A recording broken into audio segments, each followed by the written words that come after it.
Deep within every one of us is a level of the mind that's already quiet, silent.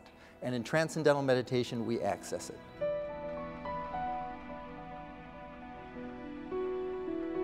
So do you prescribe this to people now? Yeah, I use it in my office for my patients all the time. They don't always take the advice. It seems too simple. And I'm not saying, listen, you know, if you don't have the heart surgery, go out and do the TM, and I'll see you in a year if you're alive. You know, it's usually a bit more thoughtful than that, but as part of the comprehensive program, I mean, the data is actually pretty compelling. There have been lots of studies looking at TM.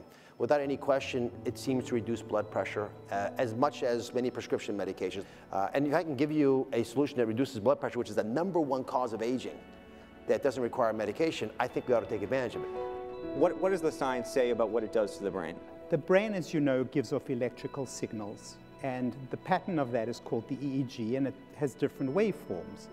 And this certain slow waveform is called the alpha rhythm, and it's associated with peaceful self-reflection. So TM is promoting this alpha power in the frontal part of the brain, and moreover, it's promoting something called coherence. That is associated with very great efficiency and effectiveness. Now, the really interesting part is it bleeds over into our everyday lives, so that the effects are not just while you're meditating, but they're prolonged and they're continuous. Your prefrontal cortex now is activated. And now this is the CEO of the brain. This takes care of things like planning, strategizing, organizing, reining in impulsivity and creativity. This is also the fount of creativity. And you see this very interesting state of being alert but being restful at the same time. And that's when you really benefit because of increased creativity and increased productivity. All those things that you said spill out into the rest of the day. You know things are going to come at you. But if you're just calm and you realize just that's what reality brings you. It brings you things you want and brings you things you don't want, and you just have to deal with that reality. And that equanimity and the acceptance of reality is something that's much easier with meditation. Meditation, more than any other factor, has been the reason for whatever success I've had. I use it as a tool to make me more effective in the way that I manage my time. And the more that you do it, the more you feel different. And not different like, oh my God, I'm superior.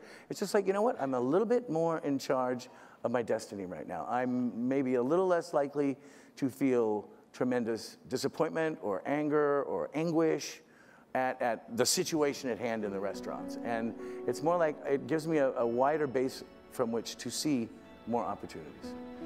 I think in the West, we think life is lived from the outside in. That we have all these signposts about going for more of this and more of that. And it's almost like trying to sit on a two-legged stool, money and power, and we're missing the third leg of the stool, which is about our well-being, first of all. That involves sleep and meditation. It should not be normal to end up with a heart attack in your 50s if you're successful. I mean, that should not be the price of success.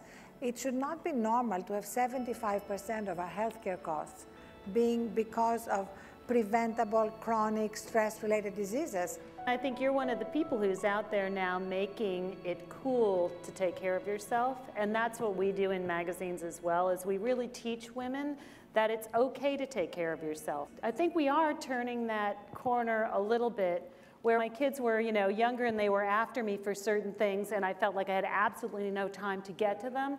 I used to say to them, you know what, the mommy that you have right now is not the mommy you want, believe me. Give me 20 minutes and you will have the ideal mommy that you're much happier with. What was really a revelation for me is that it's not only what it does for me personally, but when you walk into a room and you walk in with that calm, and with that different pace and rhythm, it has an impact on the people who are around you. And particularly if you're in a leadership position like everyone here, you set the tone, you bring it down, you are the calm, and you set that as the pace for the workplace. You learn a technique, do it, incorporate it into your life, and then your family will benefit, your job will benefit, and most importantly, you'll benefit. Bobby Roth, thank you for putting this together. Appreciate it. Really good. Really good. Thank you.